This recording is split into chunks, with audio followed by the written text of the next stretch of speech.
Viral ngayon sa social media ang isang principal sa Antique matapos nitong ipahubad ang toga ng mga mag-aaral habang naghihintay sa kanilang graduation noong Abril 15 sa Colonel Ruperto Abelon National High School sa Lauaan.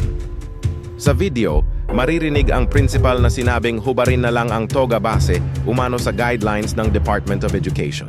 I don't want to see anybody with your hats and your togas because it is not indeed order.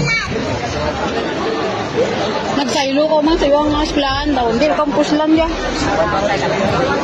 Ang mga naklayas, tapos luwaan na. Advisors to write the names of those who violated the authority.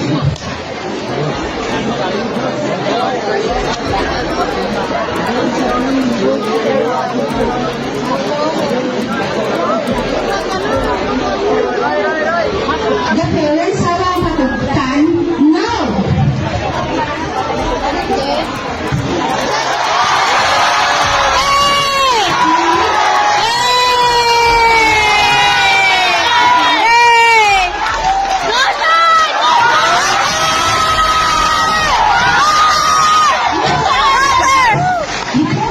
In the proper perspective, return. This is a graduation ceremony.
Umalma ang mga estudyante at magulang sa utos ng principal na ipahubad ang toga sa graduation.